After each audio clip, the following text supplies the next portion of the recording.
This production is brought to you by the World History Encyclopedia and the Study of Antiquity and the Middle Ages. Ladies and gentlemen, welcome to the Study of Antiquity and the Middle Ages. As always, I am your host, Nick Barksdale, but today Sadly, Nick couldn't be here today. Hello viewers of the Study of Antiquity and the Middle Ages. You haven't seen me before on this channel, but I'm Kelly, and I am here with an important message about Nick, the usual host of this channel. As you may have seen from his post on the community page a few weeks ago, Nick has been in hospital. This is due to an infection in his heart that caused him to become septic. The infection had abscessed his heart and had shredded his aortic and mitral valves. And after multiple open heart surgeries, pneumonia, aggressive treatment to the infection, and severe pain, Nick is now intubated and on dialysis for his kidneys, fighting for his life. Hi, this is D.W. Draffen. You may recognize my voice as the narrator of many of Nick's videos. This whole channel, the Study of Antiquity and the Middle Ages, started with just this one guy, his collection of books, and an undying curiosity for the past. Now, 470 videos and 150,000 subscribers later, Nick made his dream come true, and it's many of our dreams as well. He gave us a home. He's interviewed the leading historians of the day and given them a forum to discuss their most interesting ideas. For all the above, thank you, Nick. Get well soon. Nick's passion is his YouTube channel and has been working so hard to continue growing his community. He has recently turned 30, bought a house with his wife Morgan, and they are expecting their second daughter. And so, World History Encyclopedia has set up a GoFundMe campaign to help Nick and his family through this incredibly difficult time. The hospital bill will likely be significant, and a discharge date is not even being discussed at this point. So they have no idea how long his hospital stay will ultimately be. All the while, Nick has no salary and is on unpaid sick leave. Every single cent raised from this fundraiser will go straight to him and his family to help him recover and return to what he loves doing, creating content for you guys. If you would like to donate and help Nick and his family, you can find the link to the GoFundMe campaign down below. Thank you so much for your donations of any size. Every little bit will help Nick and his family. Ladies and gentlemen, welcome to the Study of Antiquity and the Middle Ages. As always, I am your host, Nick Barksdale, and today we are joined once again by channel favorite, Geneticist Razib Khan. Mr. Khan, thank you so much for coming on the show today. My pleasure, Nick. For our audience today who may not be familiar with your work, will you tell us a little bit about yourself and where they can follow you to really dive into the subjects that we all love, especially when combining DNA with history? Yeah, so you kind of said it right there. I am a history buff and a history nerd, but I also happen to be a geneticist. So I synthesize those two interests in a lot of my public writings, and most of them you can find right now at my Substack, razib.substack.com. You can find all my offerings at razib.com. I write for Unheard and various other places, and also have a blog, gnxp.com. But yeah, I write a lot of things. I produce podcasts. Like, no, the YouTube is here though, so stay here for the YouTube.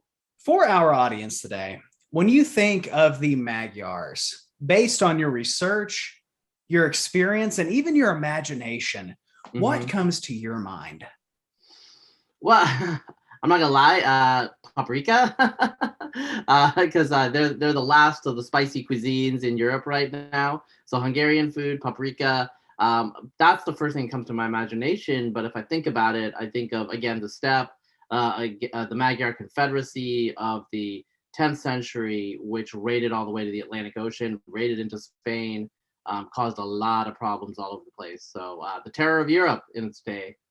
Let's talk about the origins of the Magyars. And I have to ask, when it comes to history and historiography, what has been the traditional viewpoints as to where these peoples came from?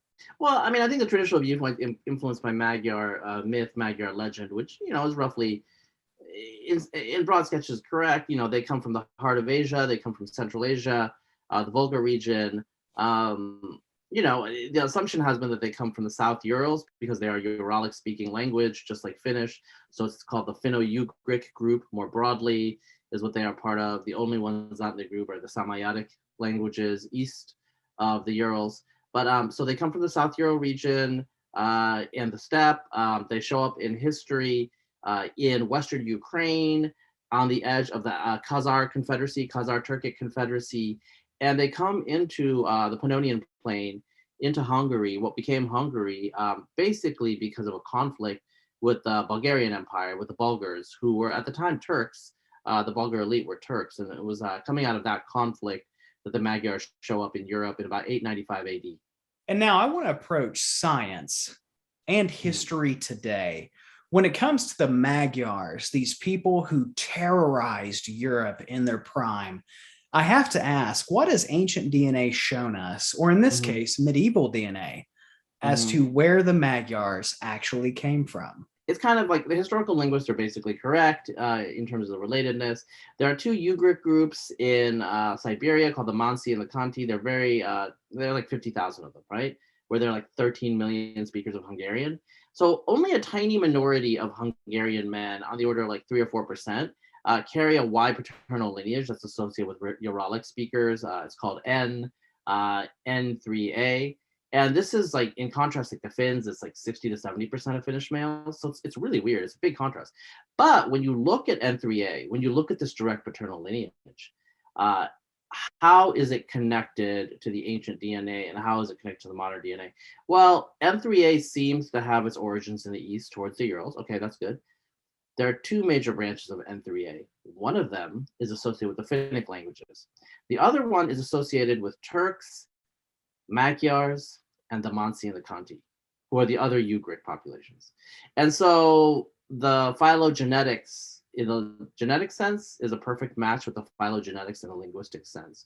Now, why is N3A in the Turks? Well, I mean, the Magyars mixed with the Turks. They're routinely called Turks in the historiography, in the historical literature. Arabs call them Turks, Europeans call them Turks. The term Hungary itself might come from the 7 tribes, the Onagar, which is actually Turkic, and a lot of the words in Magyar were horsemanship and elite, basically elite chieftain life is Turkic, right?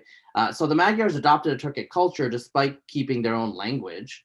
And so a lot of these, Turkic Magyar or Turkic N3As might actually be. There's some Magyars who carry Y haplogroup Q, which is usually associated with Turks. And there were some Khazar Turks who seem to have come with the Magyars. And the Magyars routinely actually took Turks into Hungary, as they usually Christianized them, but that's the only thing.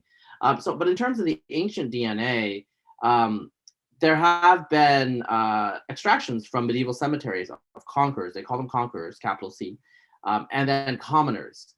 And the commoners look basically like modern Hungarians, and the conquerors look very different. The conqueror males are like 50% N3A as opposed to 30% or 3% of modern Magyars. And they tend to be of partial Central Asian origin, so have East Asian origin in the maternal and the paternal lines quite often. They tend to be darker, less likely to be able to drink milk, which 80% of modern Hungarians can. So modern Hungarians seem a little bit Central Asian, but mostly just like Germans. That's an easy way to put it, right? The conqueror class that's coming out of these medieval, say 1080 to 1200 AD cemeteries, they look more like, say, the Shuvash, a Tatar group in Russia. So maybe about like 25% East Asian, just like, substantially the Avars before them and the Huns were substantially East Asian. So the Magyars are like that. They are like a mix of East Asian with native European, but also they have some Scythian. We've talked about Scythians on this YouTube before. They have Iranian admixture from their early period. That's evident in the Y chromosome R1A with Z93, which is the Indo-Iranian lineage. So, they're a complex mix. But these conquerors, they don't seem to have left much of a legacy except their culture and their language. And so on my Substack, I have a free post if anyone wants to see about the Magyars. Just go to razib.substack.com and you can see it. Here's my hypothesis. The Magyars went through a series of wars between the Mongol invasion in the 1240s and the Ottoman conquest in the 1530s of most of Hungary. Okay. The Magyar elite are conquerors. They are a separate caste of people, whereas the peasants were descendants of Slavs and Germans, probably. Slavs, Germans, and maybe some remnant Latin-speaking peasants. the elites were totally eviscerated. I believe that they were totally obliterated. And, to the victors go the spoils. But the downside of that is the high risk, high reward strategy. None of the Magyar conqueror class seems to have actually taken to the land and become peasants because, either it was beneath them or whatever. In any case, the result is, I think that military warfare kind of killed them off mostly. And what we're left with is modern Hungarians who are the descendants of their subjects that were Magyarized, that were like transformed in their identity.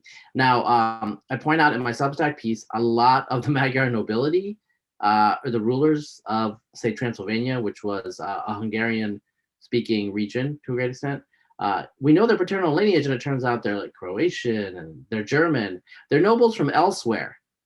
A lot of the Hungarian nobility, the flower of the Hungarian nobility, died at the Battle of Mohawk when Suleiman the Magnificent, the Ottoman Turks, just slaughtered them. And so that's my answer. Why the medieval DNA is so different than the modern DNA, because the commoners they kept surviving because when you conquer a country, you don't want to kill everybody. You want to keep the people alive so you can tax them. But the military class, they're not necessary. So I think that's that. Interesting. It gives a whole new meaning to live by the sword, die by the sword, quite literally. Basically, yeah. Wow. Basically.